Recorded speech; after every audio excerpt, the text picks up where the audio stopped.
கர்த்தரை துதியுங்கள், அவர் நல்லவர், அவர் கிருபை என்றும் உள்ளது. அவர் கிருபை என்றும் உள்ளது என்று ஆரோன் குடும்பத்தார் சொல்வார்களாக. நெருக்கத்திலிருந்து கர்த்தரை நோக்கி கூப்பிட்டேன், கர்த்தர் என்னை கேட்டருளி விசாலத்திலே வைத்தார்.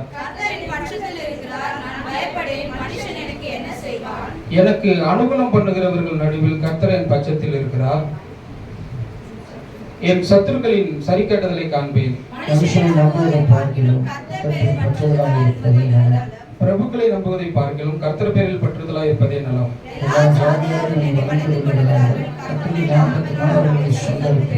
என்னை சுற்றிலும் வளைந்து கொள்கிறார்கள், கர்த்தருடைய நாமத்தினால் அவர்களை சங்கரிப்பேன்.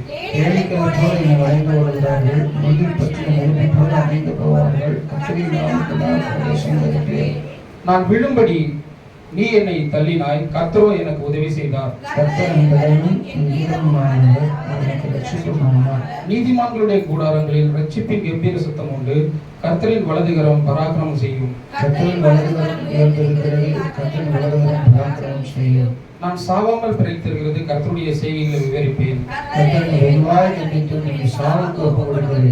நீதியின் வாசல்களில் திருவுங்கள், நான் அவர்கள் பிரவேசித்து கர்த்தரை துதிப்பேன். நீர் எனக்கு செவி கொடுத்து எனக்கு ரட்சிப்பா இருந்தபடியால் நான் உம்மை துதிப்பேன். அது கர்த்தராலே ஆயிற்று, அது நம்முடைய கண்களுக்கு ஆச்சரியமா இருக்கிறது. கர்த்தாவே ரட்சியும், கர்த்தாவே காரியத்தை வாய்க்க பண்ணும். கர்த்தருடைய நாமத்தினாலே வருகிறவர் ஸ்தோத்திரிக்கப்பட்டவர். கர்த்தருடைய ஆலயத்திலிருந்து உங்களை ஆசீர்வதிக்கிறோம். கர்த்தர் நம்மை பிரகாசிக்கிற தேவனாய் இருக்கிறார். பண்டிகை பலிகளை கொண்டு போய் பலிபீடத்தின் மேல் கொம்புகளில் கயிறுகளால் கட்டுங்கள்.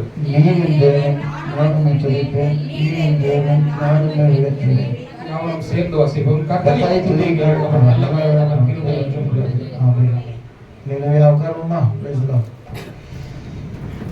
போன வாரம் வரும்போது என்ன வாங்கிட்டு சொன்னேன்?